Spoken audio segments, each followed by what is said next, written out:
I know I've been talking a lot of New Zealand lately. I hate to get stuck in the rut of one particular story when there are several other things I want to talk about, like the stunning display of white privilege that is prosecutors dropping charges against Jussie Smollett and sealing the case, all the while his lawyers are maintaining the story that he's still the victim of two attackers he can't identify, except for when he did identify them, tearfully, on national TV. Have you seen that image, and do you believe that they could possibly be the attackers? I don't have any doubt in my mind that that's them. Never did. And then the police said, oh, so that is them. Great.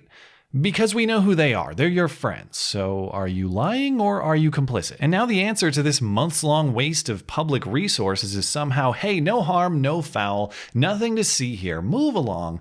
Let's all go out for some Subway sandwiches with some nooses around our neck, like normal people, and forget this ever happened. I got a lot to say about that story, but it'll have to wait. And there's a reason I'm still talking about New Zealand, and it's not just that that country continues to follow the shooter's plan as though instructed to do so. It's much more fundamental than that. It's a warning and a lesson to the rest of us in other countries of just how fragile our liberty is when we're willing to surrender it to the state in exchange for a little supposed safety. And it's also an important lesson about the interconnectivity of the First and Second Amendments. First, they come for your self-defense, and then they come for your speech. And by they, I mean the chief censor, an actual government official in the allegedly free country of New Zealand, the guy whose job it is to classify film, literature, and other communication with ratings like G, PG, mature, and apparently go to jail if you watch it. His name is David Shanks, and in looking out for all New Zealanders,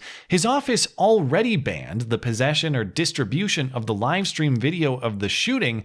And now, as of Saturday, the simple text of the shooter's manifesto is itself also banned because it promotes, encourages, and justifies acts of murder and terrorist violence against identified groups of people. And I get the perspective of those who say you shouldn't read the document, and you shouldn't share it, and you shouldn't advance the message of the attacker. I'm more of the perspective that I want to understand the world for myself, including all of its ugliness, including all of its potential threats. But isn't that the point? That we're all adults here and we ought to be free to make that decision for ourselves? That we ought to be free to defend ourselves and to think for ourselves as opposed to trusting David Shanks and Jacinda Ardern to do that for us, even though they couldn't for the mosque worshippers in this case? Well, Shanks made a TV appearance this week to make the case for the other side, to explain why if we just surrender a little more freedom over to him and his colleagues, surely we will buy a little more safety in return. Why then does the so-called manifesto count as being objectionable? Essentially what you have here is a document that's promoting a hateful ideology, but going further than that, it's talking about specific targets, it's talking about specific means, and it's talking about specific justifications for carrying out atrocities and cruelty. Okay, so is it actually even about the hate then, or is it just about advocating crime? That is to say, if I advocate crime in the name of love, am I in the clear with the chief censor's office? Or is it just about the advocacy of crime, which of course renders the hate irrelevant? The degree to which the manifesto encourages or plots crime is debatable. There are indeed excerpts where the shooter says he wants to incite violence, where he wants people to fight, where he wants a perceived foreign poison removed. But even if I grant that that's incitement, to me it doesn't meet an imminence threshold to qualify. But let's say it is. Even if it is incitement, why wouldn't we just punish the inciter? Why would we punish people simply for hearing or reading the incitement? If a guy on the street asks me to help him rob a bank, and I say, no thank you, am I a criminal simply for hearing his request? And if you're worried about people saying yes and following his instructions, aren't you following his instructions right now, Mr. Chief Censor? Aren't you doing the exact sort of censorship and abolishment of rights the shooter forecasted you would do to escalate the conflict that he wants? Oh, but that's different because the chief censor can be trusted to handle such difficult content. The rest of us peasants are far too susceptible to such dangerous material, and so if we want to learn about it, we should just trust other people's descriptions. Do you think this thing has been written by this person. You don't want to call it a manifesto. This booklet has been written by this person with the intent of inspiring others to follow a similar course. I think that's very, very clear from the evidence. People will rightfully say, well, perhaps I should be able to read this thing to understand what happened. This is a very poor place to go to try and understand what happened. This is a specific document created for a very specific purpose and a very specific audience to create more mayhem and terrorism. Okay, so don't look at something for yourself to learn about it. That's a new one. When else would we say this? In what other context would we say going to a primary source is a poor way to learn about something? That is backwards. Going to a primary source is the best way to learn about something. That's what I was taught in all my years of schooling for good reason. First-hand knowledge is always better than second-hand description. I don't see any kind of limiting principle here, so follow this reasoning to its logical extent. Nobody should be doing any original research or investigation. Instead, we should just have knowledge authorities who will simply pass down the approved information, and only the safe and good information will be circulating. That way, we won't have to bother worrying about whether or not it's actually true. Like you say, though, there will be people who say these are just words, and by shining light on them, we can argue them, we can disprove them for the ridiculous content that they amount to. Sure, and there's plenty of material out there, as you've just noted, where you can point to that example and understand this ideology. In this case, we've got a specific document that can be particularly harmful for its intended audience in this country. And that's not everyday New Zealanders. Most right-thinking people will read this and not be harmed by it, not be affected by it, not be influenced by it. It's not for them. It's not for you.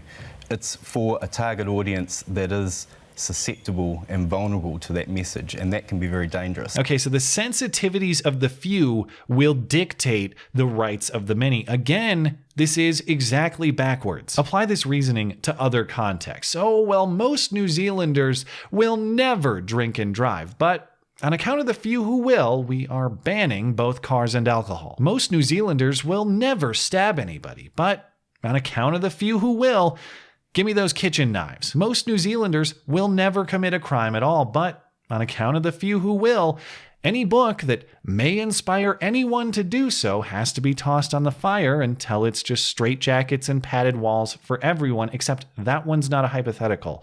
That is the society that you're advocating right now. You're probably a nice guy, Mr. Chief Censor. I'm sure you work hard, and I'm sure you want to believe that you're just looking out for everybody's safety, but you simply do not have the ability to defend everyone and to think for everyone. New Zealanders would be much better served by the freedom to do that for themselves. And deep down, I think you know that. What sort of punishments are available to anyone who doesn't, or who publishes this or shares this? The punishments for republication or promotion of an objectionable publication can be very high. They can be up to 14 years imprisonment. So this but possession is an offence as well. Possession is a serious offence as well. Okay, I take it back. Maybe you're not a good guy. Anybody who sincerely believes that 14 years in prison is an appropriate punishment for possession of simple text is fundamentally not a good guy. He's saying, I'm taking a piece of your fundamental liberty, and if you dare defy me,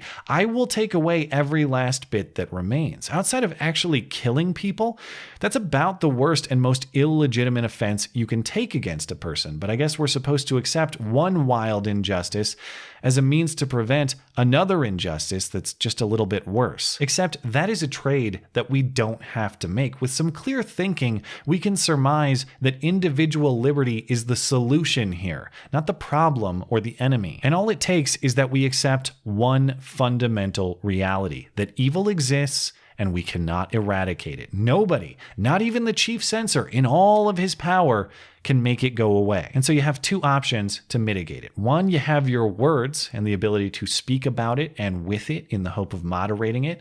And two, you have self-defense in the event that it threatens your life or your liberty. When you eliminate those options, you eliminate the only tools we have to deal with the problem, and evil wins by default. Case in point, how has evil not won in New Zealand? One guy resorts to violence, and the entire political system immediately bends over to abandon its values exactly as the attacker instructed. If the objective is to defeat terrorism, Mr. Chief Censor, I need you to explain to me how you aren't giving the terrorist everything he asked for. And if you can't make that explanation, perhaps you're headed in the wrong direction. Perhaps empowering your citizens with the exercise of their fundamental rights rather than punishing them with prosecution might get you to a place where future terrorists do less damage. Perhaps they'd be afraid to even try in some cases. If you don't trust the individual to handle these things for himself, you're asking the individual to trust you, and when that trust doesn't prevent the next tragedy,